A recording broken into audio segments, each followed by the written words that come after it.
harus waspada. Kalimantan akan dipadati imigran Cina. Jika kita flashback ke belakang, sejahat-jahatnya Orde Lama dan Orde Baru, tidak ada misi terselubung dalam mendatangkan imigran secara besar-besaran seperti yang sedang terjadi dalam dekade pemerintahan Jokowi saat ini.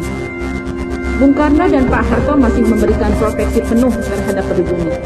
Campur tangan Cina di dalam kebijakan tidak dilibatkan secara langsung dan berbanding terbalik dengan pemerintah sekarang. Seperti halnya saat ini, nasihat dari beberapa lembaga dan instansi diisi oleh para taipan yang sejatinya mereka adalah sumber masalah bagi pribumi.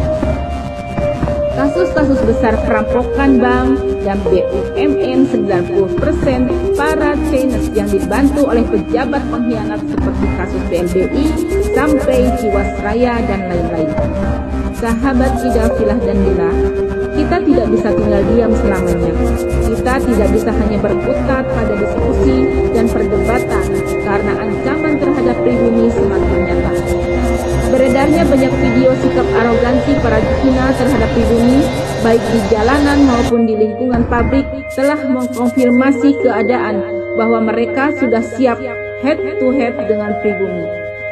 Kita tidak bermaksud provokasi ataupun mengkerdilkan etnis tertentu, tetapi pembiaran terhadap kondisi seperti ini akan berdampak buruk pada generasi pribumi yang akan datang. Siapapun pribumi tidak menginginkan kisah pilu orang-orang Melayu di Singapura terjadi di republik ini, tersingkir dan termarginalkan akibat salah kebijakan penguasa. Saya rasa sudah saatnya kita ambil sikap untuk membahas masalah ini secara detail dengan seluruh elemen yang masih peduli pada nasib pribumi yang kian lama makin termarginalkan di tanah tumpah darah sendiri. Mau diakui atau tidak, sebenarnya rezim ini sudah rapuh. Masih kelihatan kuat karena masih di-backup penuh oleh institusi Polri yang saat ini posisi-posisi strategis didominasi oleh orang-orang non-muslim yang tidak ingin Islam kuat. Tidak bermaksud meruncingkan perdebatan religius ataupun diferensiasi sosial. Perumusan Pancasila dan dirubahnya sila pertama Pancasila pada Piagam Jakarta atau Jakarta Charter 22 Juni 1945 sudah cukup membuktikan bahwa umat Islam sudah banyak mengalah pada minoritas.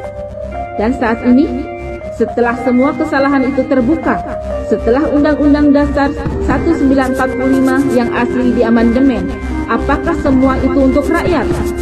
Ternyata keberpihakan atas kepentingan pribadi dan golongan yang menyebabkan penyimpangan-penyimpangan dari Undang-Undang Dasar 1945 tersebut.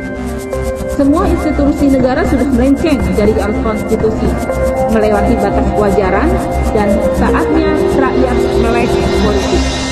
Hingga tahu dan cerdas menyikapi kondisi negara yang kian hari kian menggeser posisi pribumi dan menggeser hak-hak anak bangsa. Saatnya pribumi bangkit, mempertahankan kedaulatan bangsa yang sedang digerogoti oleh benalu dan badut-badut politik.